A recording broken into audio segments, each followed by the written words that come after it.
Well, she was the woman who stood between them before the fight broke out. That fight ended in a deadly shooting in Waikiki. The prosecution has rested in the murder trial of a federal agent, but the defense's first witness today quickly heated things up again. KITV4's Laura Yamada joins us with the second phase of the Christopher Dede murder trial. Before the defense introduced their first witness, they made sure to take a solid crack at the prosecution's final witness. Retired Detective Theodore Coons was one of the lead investigators in the case and a 30-year veteran of the force. Defense attorneys challenged Coons' conclusions on which shot killed and when an officer can use deadly force. I recall reaching a conclusion, which was that it was a second shot. Defense attorneys challenged that, arguing everything from the angle of the gun to whether Colin Eldredge tried to grab Special Agent Christopher Dede's weapon before the fatal shot was fired.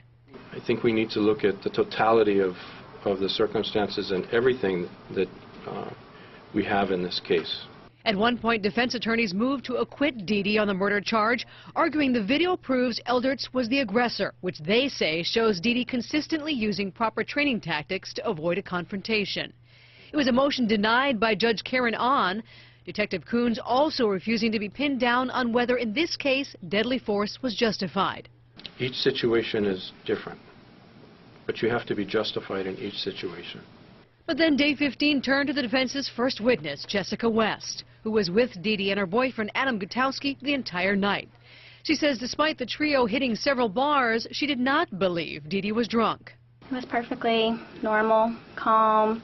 He was in a good mood. We were all in a good mood. Nothing that stood out. Chris pulled out what looked to be a wallet from his back pocket.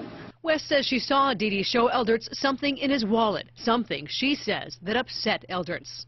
Puffing himself up, making himself big in a challenging manner.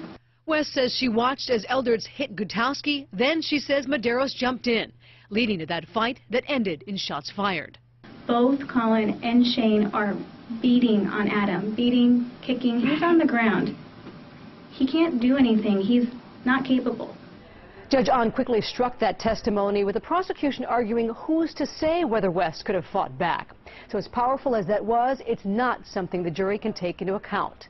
The prosecution gets their turn at West tomorrow. Back to you.